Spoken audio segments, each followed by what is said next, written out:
Let's make sure we push Yeah, record. you gotta hit record there. Record's a good idea. Yeah. Hey, what's up, guys? Welcome to a new show of the RSL Show, short for Real Salt Lake. My name is Andy Munoz, and today I am joined by... Josh Clark. That's the new intro, huh? Sure. Yeah. Yeah. Hey, we're here back after a... Would you say it was like a cool result or a good result or a decent It's result? decent. Yeah? Yeah, felt like a loss, but we'll get into that. But how do we feel like about Toronto FC as a team as a whole? Bob Bradley's back over there. Yeah, like they're a strong squad, but I think they're sitting in 8th in the East, so they're not really. They're not going to be a good team for as long as Michael Bradley is on that team. I think he's a little old and washed up. Dude, he's been washed up since his appearances like in the World Cup. Wow, you're one of those guys, huh? Dude, I don't know why. A Bradley hater. Is it because he's bald? No, it's not even that. It's I don't know, dude. I think there was a shot that he fluffed at the World Cup. I don't know. I can't even remember. But I remember. Hold, please. Go ahead. Yeah. So you'll get mad at Bradley for fluffing something in the World Cup. But you're a big Wando guy still? Yeah, dude. Okay. Because Makes sense. Wando Makes actually sense. tries hard. He actually scores goals. Yeah, except when it really matters against Belgium. It's fine. Yeah, it's probably not Michael Bradley's actual role, right? Like he doesn't Right. sit in front of goal. But yeah, I don't know. It's fine. There's just something about him, dude. It's fine. There's plenty of players that just have something about them that rub me the wrong way. And there's just something about your daddy like being the coach. Yeah, that's weird to me. And it's been like it's not only at Toronto, but it's been like decades ongoing, with the exception of like LAFC. I'm sure like there's other teams out there. Well, the U.S. Yeah, Yeah. it's ridiculous. Yeah, it's weird. I don't know. I just never thought. For me, like he just was never. Never the guy. No. Fair enough.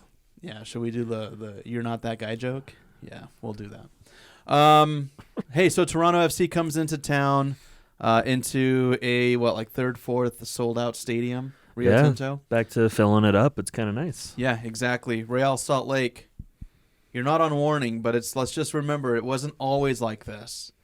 And you guys have to maintain the sellouts. Yeah. Because it can go away. It can go away so quickly. Oh, a string of bad performances and people stop showing up. That's just how it is. Controversy. Yeah. Some behind the scenes stuff. Let's avoid that for like the next, 10, 15 years if we could. Exactly. It'd be nice. Yeah. So Toronto FC comes back. It's not even an elephant in the room, but a real cool person to see back was Carlos Salcedo. Mm-hmm. Obviously, had a really good stretch. I don't know if you could say like a good stretch with Real Salt Lake, obviously, but had a really good stretch with Tigres. Went on to play in the Mexican national team. Just like for me, I don't know. I don't want to say like world renowned or whatever, but I think that for a lot of Hispanics, Mexicans, like we know who Carlos Salcedo is. Obviously, the World Cup where they all dyed their hair, like bleached it. Yeah, that was weird. Yeah, that was pretty dope.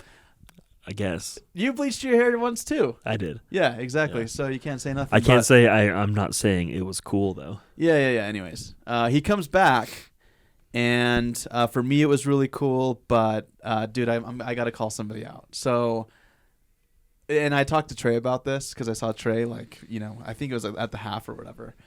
So I'm filming and I'm behind the south goal, and so I'm right behind like Carlos Salcedo, right? Like I'm getting all these like cool shots and all these things. And by the way. I took a shot of Carlos Salcedo, and it's like on my personal account, it's like my best performing reel. Mm-hmm. I think it's got like 60,000 views. And before anybody like comes at me and says 60,000 isn't that much, I only have like 2,000 followers. No, 1,600 followers on Instagram. So that's great. Okay, but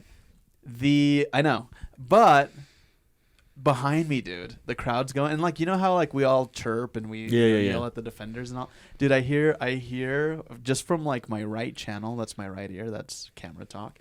My right ear, dude, I hear it. Go back to Mexico. Oh, buddy. So in the moment, was it the south goal? It was a south goal. Yeah. So in the moment, dude, I'm like, whoa, like, what did I just hear, right? So I actually, I turn around and I kind of, look, to see, who's sat in the crowd. Obviously, I'm not going to identify anybody. But to this person's defense, and I'm Mexican for people who are watching this and listening, to this person's defense, I mean, go back to Mexico, he could have meant La Liga. Yeah. Yeah. Yeah. So That's still I don't know. poor word choices, right? Yeah, dude. Yeah, so I heard to go back to Mexico. Still a better scenario than, dude. One time I went to go shoot high school football in Heber. Oh yeah, Dude, you were telling me and about this. somebody like yelled something, and I'm like, did I Yeah. just hear something? Anyways, shout out Heber. All right, Carlos Salcedo comes back. Dude, every time he was like touching the ball, boos. Really? Yeah, Like a lot, like Rusnak level. yeah. It was like, for the people who knew, because I think there's like this whole new fandom, and there's like a whole new group of fans who are there, and they may not know who Carlos Salcedo is. I mean, dude, I would say that like a lot of people who work at RSL now like probably don't even know who Carlos Salcedo. Yeah, it's been a decade. Yeah, exactly. Yeah. They were in diapers at that time, right? So, all I'm saying is that it was a weird welcoming home, but for the people who knew Salcedo and whatever his exit, the comments that were made, like maybe by a family member of his, I don't know, dude. Like, not great, but it's time has passed. Yeah, yeah. But that's an academy product, right? Like that's right. somebody who went through the system, got minutes with us, and then just and correct me if I'm wrong, dude. Like, was it because he wasn't getting playing time, or? Yeah, he wasn't playing ahead of Borchers, Olave, Schuler at the time, which makes sense. Like they were a set partnership and a winning partnership. Yeah, it's hard to get in there and get minutes with established guys. That's a tough shake, man. Yeah, you got to go, and hey, dude, he did the right thing for his him. career. Yeah, which we could say the same about Albert, but that was too soon for Albert. Yeah. You know what I mean? A little too soon to have the first game against us be the first. Sure. His first game in a Seattle uniform, essentially. Like that was just poor timing, dude. Had it been mid-season, maybe the heat would have been a little less, but. We have an Albert apologist over here. No, I'm glad we did boo him. Yeah. And I will next time he's here too. Nice. That's a good segue, dude. Yeah. That was a good take the booze over to Albert Rusnak. Anyway, cool things happened this match. I mean, we'll hop right to the result. It's no surprise. 2-2 tie at home, right? 1 point. Yeah, that one felt like a loss, though. It did feel like a loss. We controlled the game. Yes. Yep. And so let's first talk about the first goal, Justin Meram. Dude, just like shaking the defense up, dude. Well, it's even before that. Chang's defensive work and then ball into Cordova. Yeah. That was a whole sequence of beauty. Yeah. But the individual display from Meram was incredible. To put Michael Bradley on skates, essentially. Yep. And then, Salcedo. Right, and then get that shot off. It just a banger. It was a great shot, goal, man. Yeah. I think he chopped it with his left and then took the shot with his right, obviously. Yeah, it's a great goal. Dude, I've felt like, and I'm not just saying this now, but Meram brings like this very like calming presence to the pitch, to the field, where, there's like a little bit of, I don't know how to describe it. Like there's a little bit of, like there's like this like weird spark behind his play where he can't, like he's got the footwork, right? But he's not too showboaty. Right. But he's also like mature. And you look at you look at him like you would almost like a Damir Kreilach. He doesn't have like that captain title, but he's been in the league long enough to. Right. His name demands respect. Yeah, totally, man. So and he's been a part of a lot of like, plays that mean something to this club. I can't name it all, but what's the one? It was in the playoffs last year. You know which one I'm talking about. The Miracle. I think it was that. I'm pretty sure Meram served the assist on that one. Yeah, exactly. I'm pretty sure. If I'm wrong, that sucks. Correct but us. Yeah, it's all good. We're not the most factual show podcast, are we? We are. We don't stretch the truth. We don't stretch the truth, but I may misremember things from time to time. We don't take two interviews out of context. Oh, going there, huh? And then bring them together. We just don't do that. Do we? Have we ever done that? No. I don't think we have. Maybe when we were young and dumb and. Yeah. Well, we're old and dumb. Yeah, it's fine. Dude, I'm just thinking We've like, matured our stupidity. yeah, when Trey said that we were mature. when he said we were mature on the oh my god. I think we both were really trying hard to contain our laughter. It really was when he was like, you guys are mature. And dude, both of us were just like, yep. Yeah. We're not. Are we? No. Hell no, we're not, dude. There's still plenty of growing. I will never be, I should never say never, but to be an actual professional at this, yeah, I got a lot of growing to do. You know what? You know what's crazy though, and I'll call myself out, dude. And a lot of people, some people were saying this in the comments. Remember the thread when they were kind of going at us? Yeah. Somebody was like, "Oh, the KSL people, the KSL sports guys, RSL Show, whatever. It's like going to their heads, or the paid guys are pissed off or whatever." I get it. Like, I don't know, man. I'm kind of trying to like step back from this because we have to remember our roots. We were gross little kids talking soccer. A lot of episodes out there that weren't aired or they got censored because we said some pretty terrible stuff. Absolutely. But with this job, like covering like different sports, like, football, basketball, all that, I don't know if I don't want to say it got into my head, but it's almost like I kind of started representing myself in a different way, like, posting like post conferences, like just everyone talk, and then just like labeling and titling them like in a very professional manner. And I just don't want to do that anymore. You just want to get back to shit posting? Yeah, I just yeah, no, I just don't want to take myself so serious. Oh yeah, you don't want to be stuffy. I don't want to be. Yeah, exactly. I think that's the right word. Yeah. I don't want to be stuffy. And you know what? The person that we called out, dude, keep doing what you're doing. You're not doing anything wrong. I love that. I literally love that everybody is covering RSL the way that they are. Yeah, it's great. It's a little competitive, but also, dude, the media is so important. Whether it's paid, unpaid, whether you're with somebody, you're just doing it for fun. Like, we did it for fun for so long, and all I'm saying is, let's not take ourselves too seriously.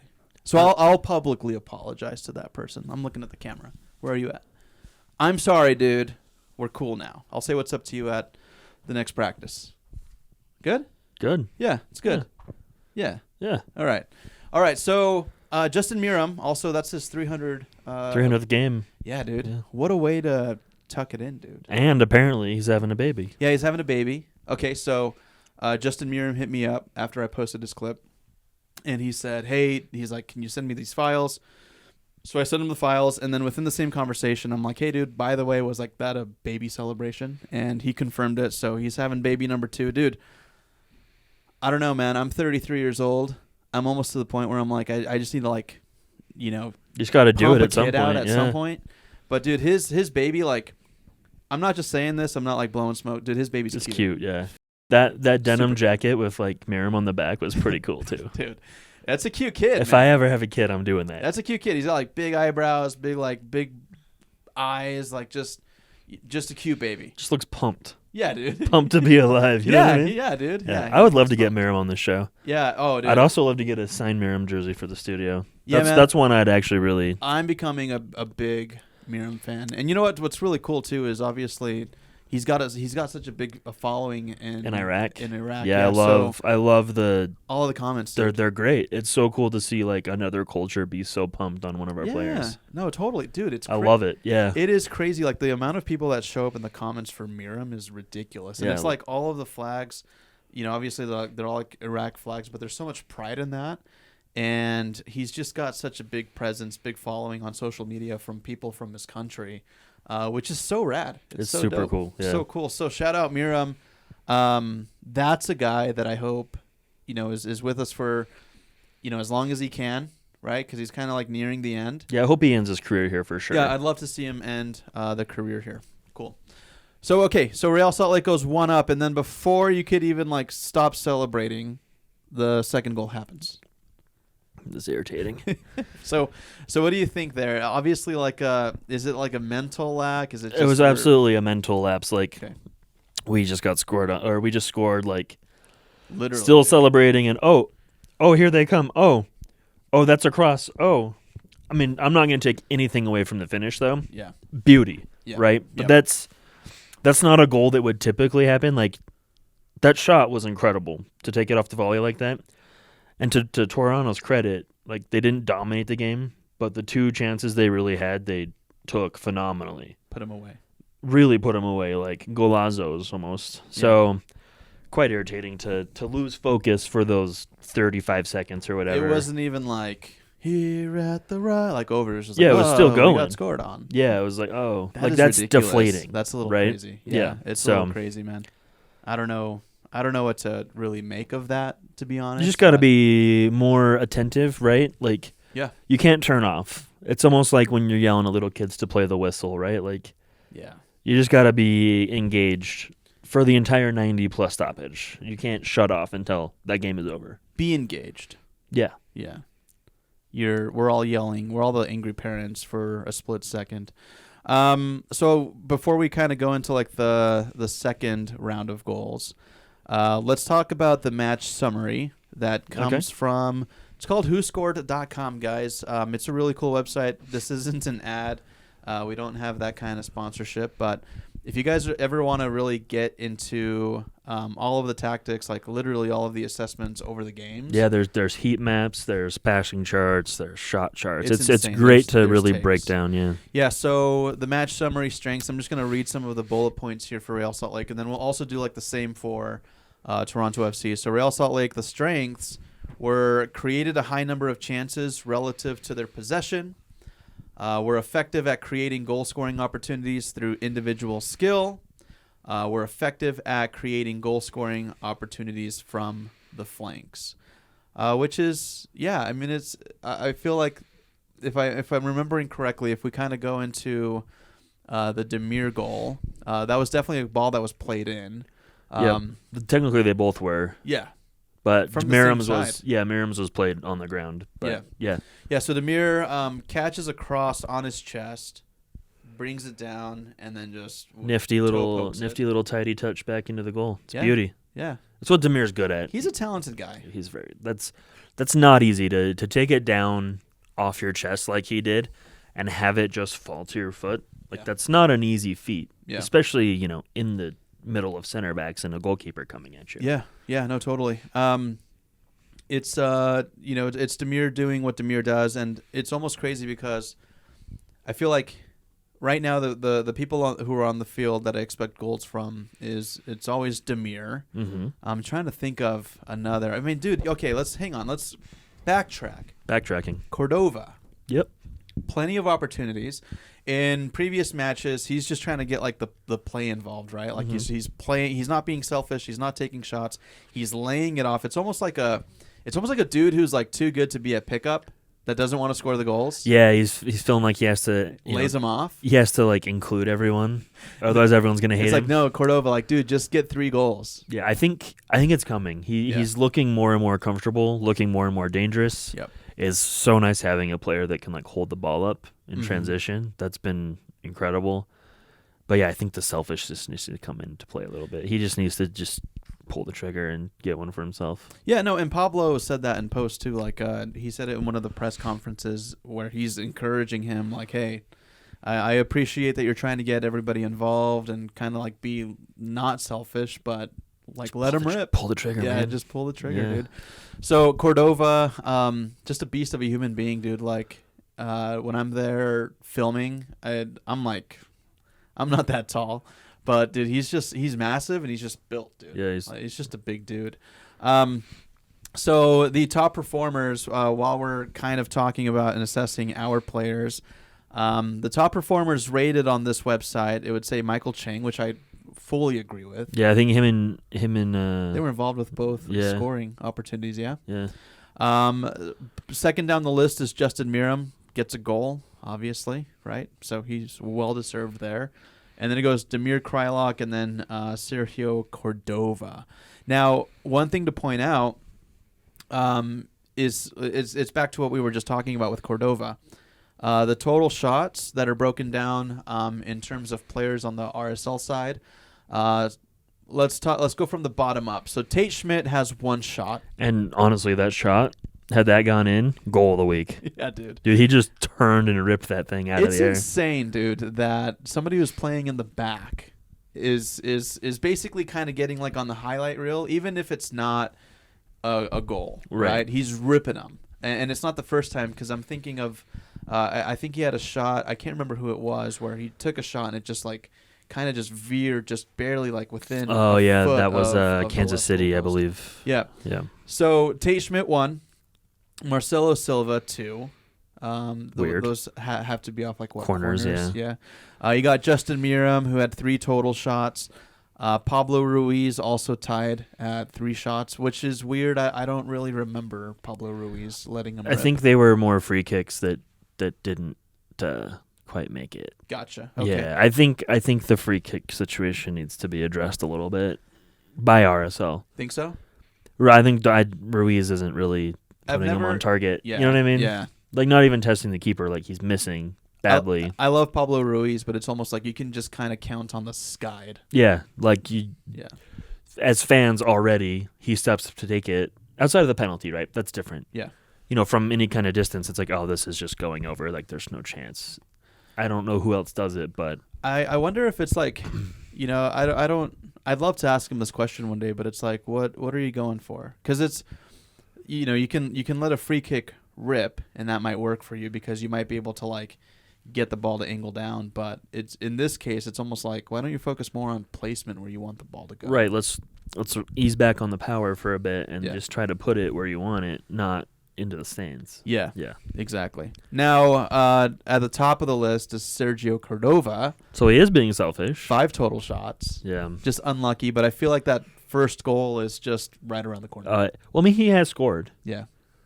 It was a tap-in against New England. Oh, that's right. Yeah, that's right. Yeah. It was a tap-in, Snowy right? pitch, right? Yes. Yeah, so, like, I'm ready to see him score, like, just a mean shot. You know what I mean? Right. Exactly. Well, I'll retract that, man. You're right. He has scored a goal, which is great, honestly, dude, for the amount of time that he's been here. Obviously, went through the preseason with us, but in all fairness, it's almost like you expect these guys to take a little longer in just kind of getting up to speed. So, good report there. Let's talk about the weaknesses. Real Salt Lake, there's only one. We're caught offside often. Which, to me, like, it's kind of a weakness, but it also tells me we were pressing. Yeah. You know what I mean? Yep. So, and that's also something that that they had mentioned with Pablo Ruiz, but mentioned it, right? He's kind of given that freedom to kind of float around, get more goal-scoring opportunities. But, of course, you got to run back and get back on defense. So, yeah, I think Pablo is just letting the guys kind of dictate how they play. You good? Yeah. I'm getting text messages like crazy right now. Popular guy. Oh, I just got yelled at for tweeting something. It's all good, though. It's all good. All right. So we covered the second Demir goal briefly. Beauty of a goal. Also, he runs over and celebrates with the Crayola corner, which I don't think they expected. Yeah, but I enjoyed it. It's really cool. So the Crayola corner, for everybody who is unaware, I'm sure everybody is aware. He's donated like tickets to that section to kids who may not be from the best like backgrounds or maybe not have the resources to go to Real Salt Lake matches. So they were donated, some from Demir Krylock, some from our sponsor, One Wire Fiber, onewire.co. Go check them out. The best voice over IP solution for your business. But then also some other businesses that chipped in and kind of like, contributed to that. Super cool. That is really cool, man. It's something that in our like tenure, I'm saying that like in quotation marks, I've never seen anything like that at the stadium. Not to that extent, no. Yeah. So it is pretty cool, man, and it's really cool to see that he's got that relationship with like those fans. Yeah. Really, really cool way to celebrate. I missed it. There were like cameras they're just like blocking my view, but I want to say like he jumped the wall and then kind of went up and like and was like high-fiving people and whatnot. Exactly. Yep. Really, really cool. So we're up 2-1. Things are looking good, and then Toronto pull one back on us, make it 2-2. You say it feels like a loss. Why do you think it feels like a loss? Just because we had the better of the chances. We had control of the match. we had 2 goals to our name, but we conceded 2 poor goals. They were great goals, but they were poorly given away, right? Like, the first one was bad marking, lack of attention, basically. The second one, McMath kind of throws a questionable ball to Demir. Demir gets dispossessed, which some say was a foul. I don't think it was. I think he won it fairly. And after that, McMath's quite a ways off his line and basically gets chipped. And it's a great goal, but it's a silly one to concede. Yeah. I feel like we were trying to push the play a little too quickly for being up a goal. Yeah. You know what I mean? Yeah, and wasn't there like a stat where we had either been unbeaten for like a certain streak at home versus Toronto? Yeah, it was something like 2007, I believe. They hadn't even gotten a point here. Yeah. So, yeah. So it's, I mean, Toronto, Canadian team, whatever, call it what you will. I've never really seen them as a threat, not since like the, like Giovinco days. Dude, incredible days, dude. Yeah. Gio. Remember, didn't he go to, what team did he go to and just fizzled out? It wasn't. I honestly couldn't even tell you. It was a big team. I think he's in Saudi Arabia somewhere now. Like, I don't know. I think he's back. Making his money? I think he's back with Toronto. I don't know. He was training there was rumor. I don't know. I honestly don't know. I don't really care. We don't know. I have a hard time following the Eastern Conference. Yeah, which of the 2 conferences would you say are strongest? Is it the West? I always pick the West. Yeah? Yeah. The West is the best. Yeah. Did you see the El Tráfico? I saw the result. Galaxy. Yeah. Dude, what a cool game, man. Chicharito versus Vela. And Chicharito's got the upper hand at the moment. But to LAFC's defense, dude, I think they called back, I want to say it was 2 goals, maybe even 3 goals. Yeah, all for offside. Yeah. That's when the being offside often hurts. Dude, I know. When you're actually putting them away. I know, but it's almost like you just wish that like offside wasn't a thing. But shout out to that rivalry, man. People will say Colorado's our rival. I don't care about anything about Colorado. Yeah. So like the Rocky Mountain Cup, whatever, cool history, cool story behind it. But for me, it's Kansas City for me. It's still Kansas City, but man, I would love Real Salt Lake to upgrade to a rivalry with a team that like actually means something. I don't think at this point, I don't see Kansas City as like this like big contender to make. Right, I think you could say that Seattle. Portland. I think almost everyone's a rival with RSL at this point because us fans don't like anyone. Yeah. And all these games are hotly contested, right? Like, yeah. I mean, you could really say it's a rivalry match or a blood match between most Western Conference teams, with the exception of like the Texas teams. Yeah. Are there any teams right now that you would say that we're friendly with? I remember for a while it was Portland. Remember Portland? Yeah. They would come and you'd like trade scarves and you'd have beers. I think fans-wise, like most teams. Yeah, we're it's cool still friendly, right? But are there any teams that we play that you just don't? For me, it's like Dynamo, like it's whatever. Yeah, no, like I said, the Texas teams, the San Jose's. I'm like, oh yeah, I forget you exist. I love the Earthquakes, you know what I mean? Bro. I love. But you know what I mean? Jose. You forget about them. Yeah, I love San Jose so much. I don't know why. That's weird. Yeah, it's very weird. It's the Wando thing, and now it's what's their player? Little dude. He scored in the Olympico. He scores goals. He's from Guadalajara. Come on, dude. It's on the tip of your tongue. Let's look it up. San Jose. Like I said, I don't really care about San Jose, so there's somebody in their car just screaming right now, just like, oh, it's this I'm guy. Sure. It's this guy. What is his name, bro? He's from Guadalajara. Dude, I should know this. I mean, Chofis. Oh, yeah. Chofis. Yeah. By the way, I pulled up the screen. I was like looking up on Google. I didn't find it. It just hit me. Yeah, Chofis, dude. Whatever. They had a good run like last year. A lot of goals, a lot of highlights, but where are they now? It's I feel like the West is like the king of teams just kind of like laying low, and then in the playoffs they just kind of jumping, yeah. So, who is our next matchup? Who are we are we on the road? Are we at home? This weekend. Real Salt Lake schedule. I do believe we're on the road to NYCFC that's Sunday. Right. Yeah, that's right. Easter Sunday in the morning. That's right, dude. My my quote unquote boss that lives in New York, with Major League Soccer, he texted me and he's like, "Hey, dude, you coming to New York?" And I was like, "Dude, if you're paying for it." But yeah. I would love to go. I'd love to go to. You want to go watch a soccer game on a baseball field? I don't want to watch a game in a baseball field. But although it would be cool. They play at Yankee Stadium, right? Yeah. You could go hang out with the hooligans. I want to see the banner. Oh, the banner that's smaller than like the newspaper back here. Yeah, exactly. No, dude, I think it'd be really cool just to kind of go see like what the soccer culture is like. But I think right now, like NYCFC, I don't know their record. They're not doing well. They're not doing well. That's just the curse of the cup, right? Well, it's curse of the cup and Champions League. Yeah. So how did RSL do? I mean, dude, I remember we were doing great. We did okay. Yeah. We had a deep squad, right? Yeah. We could stay competitive. We clearly didn't go to a final in 2010. It took us till 2014 to go 13. Back? Was it 13? I remember 13. I remember crying in my living room in San Diego. That sucked, dude. Yeah, I was crying in Kansas City. I don't want to talk about it. Jeez, bro.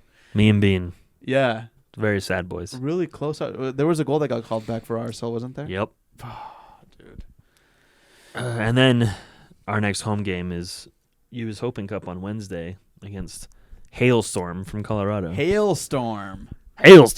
I'm more excited for that game than NYCFC. You think so? Like that's going to be an ugly match. Dude, I remember going to a few U.S. Open Cup games not too long ago. It was it was a long time ago. But I remember you would see like kids who were obviously like really talented against squads. And I guess in our defense, like we didn't have like our best players out there, but there's always one kid that like shines. Yeah, that kid comes in and is like, this is my opportunity to make waves. Yeah. And they always are just like wrecking you. And you're like, what the hell's going on? Yeah. I do foresee RSL playing mostly like Monarchs kids for this game though. Because with the injuries, like why would you risk anyone trying to get back healthy, right? Like, yeah. But I think it's gonna be fun. Like if we could see Jude Wellings or Kay or any of those guys play, or like Gavin Beavers in goal, I would be so pumped. So yeah, that'd be dope, dude. Yeah, I'd be down. I'm excited. An honorable mention: San Diego Loyal are playing the LA Galaxy. I hope they win. Which is gonna be really, really the cool. Donovan Derby. Yeah, dude, it is. It really is, man. It's gonna be a lot of fun and. I don't think we talked about this we didn't talk about it in our last show. We went down to San Diego. Mm-hmm. We had a good time. The car ride was a little bit long. Right? It's a very long car ride. Yeah, it's a long car ride. We stopped at Alien. What was that? Oh, in Baker. Alien Jerky, but they're building an alien hotel, a UFO hotel. Yeah, dude, it was pretty dope. It was interesting. This is the first time that I ever wanted to pull off like on Let's go see that. Yeah. And it was cool, dude. It was cool. Yeah. Except they tried to charge us like $8 for a smart water. Yeah. And we both just said, nah, let's leave. We'll go to the gas station next door and pay $2 for $4. I put down the 2 bottles, and she's like $16, and we're like, no. Well, we're out of here. But nope. You bought a little medallion, right? Like no, I got the shot glass. The shot glass, yeah. Which was like $6. It makes no sense. Yeah. So it was cheaper than a bottle of water. Yeah. Unreal. So we go down, we visit our buddy Jack Blake. It was really cool to see him.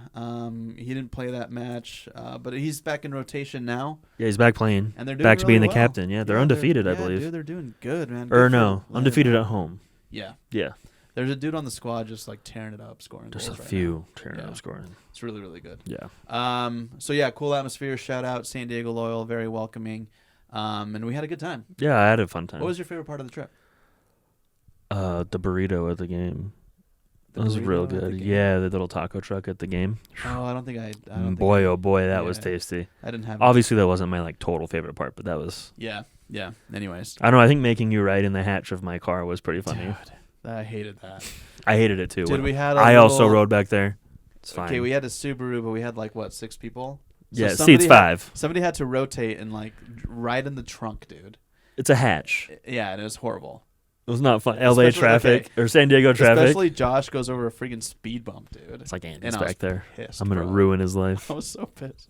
I was thinking about that the other day. I'm like, dude, I had a moment of like just being pissed. I'm like, that's not cool, man. Anyways, yeah, we're pumped. We're pumped for the NYCFC game. I think it's gonna be good. I think we get a result. We have to get a result on a smaller pitch away, but I understand that NYCFC does have the upper hand because they're just used to playing on like this indoor pitch. It's ridiculous. Basically, it's gross. So the fact that it's allowed is annoying. Yeah. Yeah. Anyway, it is very annoying. What What do you think, man? Do you think are we still kind of like screwed with like injuries and? I think it's getting better. I honestly I have faith in the guys that are playing. So that's weird for me to say, but yeah, I think we can get a result, at least a draw. Yeah, absolutely. Yeah, games in the East though, like Easter morning, that's a weird time. So that could be a factor, but. No, I feel good about it, man. Yeah, I'm not dreading this game. No, definitely not. It'll be a good one to watch, guys. Make sure you tune in. Do we have any giveaways this week? No. We need to do a giveaway. Yeah. I'm thinking we should try to get our hands on a jersey or something. Yeah. A big one. I want to do a cool giveaway. Figure something out. Yeah. We'll do something. Anyways, guys, thanks for listening and watching the RSL Show. The show is on YouTube. You can see our outfits. Oh, dude, this should be the segment, how we should get, like, sponsored stuff to wear. Oh, that'd be fun. Yeah, if anybody Send us wants, stuff. Yeah. I'm going to start getting into golf because I'm producing a golf show. Oh, okay. So if you guys... Tom? Yeah. If you guys have any recommendations, any gear to get, one that I've been checking out, obviously, is Random Golf Club. Yeah, Bean's going to be sending you all sorts of links. Dude, I would love that, man. So... Oh, do we need to answer Twitter questions? Oh, yeah. Yeah. Real quick. Let's hit it up. Twitter questions. Twitter questions. Let's see if we got any. I tweeted kind of late, so let's take a look. It's all right. Yeah. All right, cool. So we do have a few questions. You guys are awesome for pulling through. Thank you. So the first one comes from Hangry Hippo, which, by the way, I think I don't know if I had a dream that I met him or I actually we met. We met at Pickup Soccer. And he caught me off guard because usually he's really mean to me, but in person he was really nice, and we were actually really cool. But dude, like this guy, dude, you know how I feel about you, Hangry. All right, will RSL bring in a DP this window? Is Elliot Fall doing a good job as GM? Will RSL make the playoffs? 3-part question. I'll answer the DP. DP? Yeah. I hope so, but I don't know. I honestly don't know. I haven't heard any rumors. I don't know if we're kind of waiting for like the summer window to kind of blow it up. I don't know if there's like money movements that we don't know about. I honestly don't know. It's been pretty silent, huh? It's been very quiet. We probably got blacklisted. Are we blacklisted? Probably. Yeah. Maybe. Yeah, we haven't been doing a lot of digging either. No, I usually... We're kind of just chilling, right? Oh, speaking of... We'll do a better job for you guys. I'll answer the question while you pull that up. Is Elliot Fall doing a good job as GM? I would say yeah. I think so. I would say yes. For where we are in the season, I mean, even with like the draw at home, it could be so much worse. We could be 3 games lost, 1 draw, you know? Yeah. I think that the squad is put together very well for the situation we were in. And I think it's only going to get better. I think we just might have to be a little patient for summer. But I feel like I have this instinct that the summer is going to come. And we're going to have, like, hopefully, 4 or 5 new big signings. That's my hope. Yeah. No, but I also think, it's as a GM, it's like, yeah, okay, so you've got your well-rounded players. Like, so next up is, like, how is your staff? And for the time being, like, I think the staff is gelling pretty well, obviously, with Coach Pablo Mastroeni. It's been this, I don't know, man. Before... when it was, hey, like, here's the keys to the club, coach it however you want. I love Kassar so much now, but it's like at the time it's like, okay, all right, whatever. What are we doing? We got this, okay. And then from Kassar, it went to Daryl Shore, which I don't even remember. It was only 2 games. Yeah, dude, terrible. Interim. Who was after? Petke.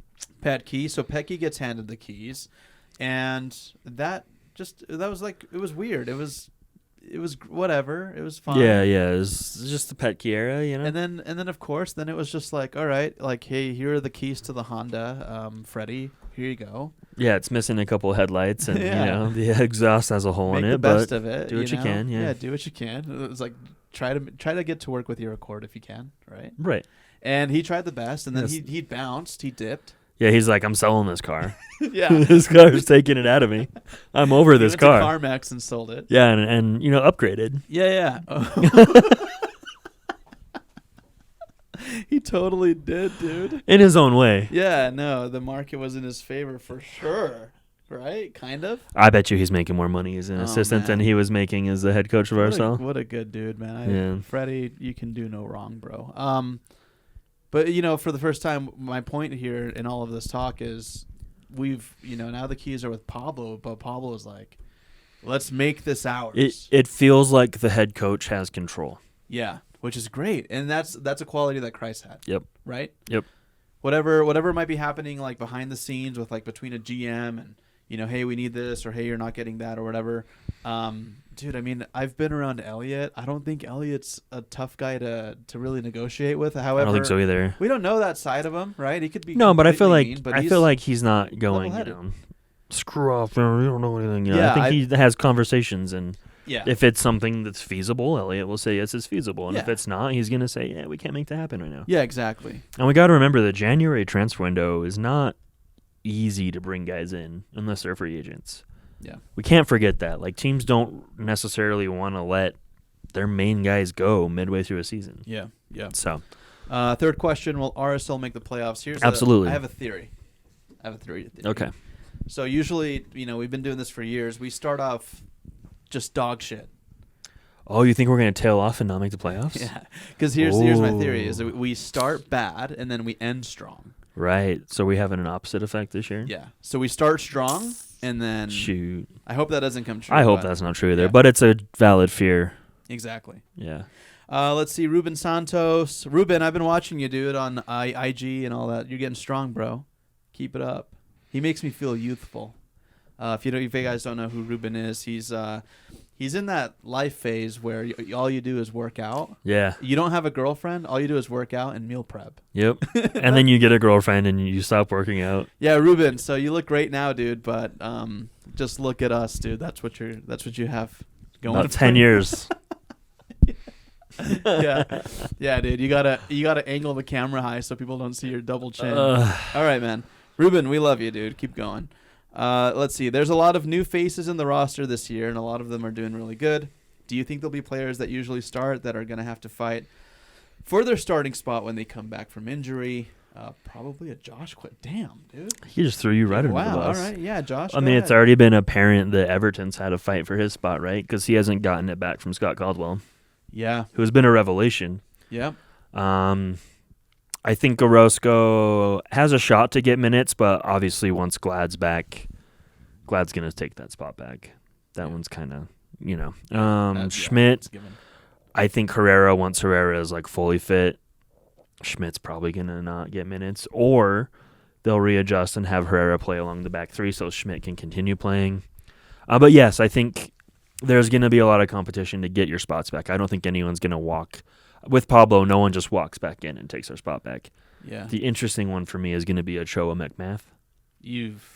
Yeah. I see the benefit of playing Ochoa because, you probably want to move him and sell him. But at the same time, you got a guy in form. Currently one of the best players and goalkeepers in the league, numbers-wise. Agreed. He has the defense playing very well. I know his communication with his defense seems to be a lot better than Ochoa's. Yeah. So, if we're going for results, it's McMath's position to lose. Yeah, that was a Josh question for sure. Yeah, that's just my personal opinion. It's a good. Not that I don't want Ochoa to play, but it's a good spot to be. He's in form. It's showing you the depth of the roster, and my favorite breakout player right now is Hasiel. Yeah, dude, same. I want to pick up one of his jerseys because. Yeah, it's a baller, dude. Slow down a little bit. You never know, man. You never know, but right now. Know, dude. Yeah, it is. Well, I've never had a 99 jersey either, which I enjoy. Yeah. I love that he went for it. Like, let's go to 99. That's pretty dope, though. Yeah. He'll graduate to a good number here soon. Also, shout out I know the RSL Academy seems to be doing some really cool things. Yeah, they're just won the first round of the playoffs, so they're pushing. Academy doesn't mess around. Those U15s don't mess around, bro. When I see those kids, I'm just like, future stars. Absolutely. It's crazy. Absolutely. Future stars. We do have one of the best academies. I think so. Period. I think it's underrated even. Yeah. Yeah. People are always talking about, you haven't sold anyone to Europe, blah, blah, blah. It's still a great academy. Yeah. No, exactly. We don't need to at this point. I'd like us to. Yeah. Yeah. Last question. Andrew Lord writes, what's up, Andrew? Looks like somebody new that hasn't really asked us questions before, right? We'll follow you back. There you go. You got to follow back, bud. Yeah. All right. So, Andrew, welcome to the RSL show. Andrew Lord writes, Demir is awesome, but when he's at the 10, we just cross into the box over and over. Doesn't seem sustainable to me. Not if we want to truly contend for trophies. Knowing our current roster, what kind of DP signings would help us not to have to rely on crosses so much? He's got a point. Yeah, it's a tough one. But I don't know, is it a fair assessment? Like, how many goals have been from crosses? I think a lot of them. It's something the RSL is really good at is flooding the box and whipping the ball in. I think you have a higher percentage chance of scoring that than, random shots outside of the 18. I don't necessarily mind it. I only mind it when that's our only attack, right? Like, if you can't seem to work the ball through the middle at all. Well, I mean, kind of like the Freddie Pecky area where it used to just be go outside, cross it in, counterattack. The long ball. Right, so... But those remind, what he's saying, it reminds me of, like, the burrito-esque player. Right, who wasn't afraid to take people one-on-one. Do we have somebody on We the have a roster Joni, right? But he's injured. Yeah, that's right. I think you go for a 10 or an 11 that's very Javier-esque, what Albert was supposed to be. Ugh. You go really spend some money on that guy. Yeah. And build everything around that guy. Yeah. And a left back that can cross the ball. I don't mind. I mean, I like the question, Andrew. I think you've given us something to think about because, a lot of goals do come from crosses, and then the sustainable part. I think it's fairly sustainable as long as you have one or two is, guys over 6 feet tall. We've seen it before, though, dude. Like, we've seen what having like a big defender in the box. Oh, it helps. Yeah, if you have a guy, a very strong center back in the air, it's a rough day. Yeah, yeah. That's what I mean. You have to be versatile and be able to change up your attack. Yeah. I think flooding the box and whipping a ball in a few times a game is perfectly fine, but that can't be your only option. Yeah, and back to the point that you made earlier too. It's assessing the free kicks, who's taking those, because we seem to get a lot of those opportunities, but we're not putting any away. And to Albert's defense, dude, he did. Did he? A little bit. Like actual free kicks? A little bit. A handful, maybe. Not like Javi did. No, he's untouchable, dude. That's what I'm saying. God. Albert was supposed to be a Javi part 2 and didn't even remotely get close to that. So. No, dude. That's just me being better still. He tried to put on Javi's boots, ran a little bit, and the boots just fell off. Like they fell out. I think Albert lost a lot for me when he tried that Panenka. Oh, I don't remember it. Oh, man. All right. Anyways. Well, cool, guys. It's been a great time hanging out with you guys. If you haven't, check us out on YouTube. Come chill with us. We are RSL Show on YouTube. Also at the same time, go check out El Show Real. It's in Spanish if you want to learn some Spanish. They kill it. Yeah, they do a really good job. They kill it. Again, the RSL Show is on the KSL Sports Network. I'm Andy Munoz. You can follow me at Andy Munoz 48. Joined with Josh Clark. Josh, what's your social handle? At Joshua Clark 18. Is that right? I think so. Yeah. You made me change my handle, and I can't remember what it is ever now. No worries. Well, cool, guys. We'll see you next week. As always, go RSL, and thank you for watching, listening. Enjoy the rest of your week. Do a goal. Do a goal. Duolingo.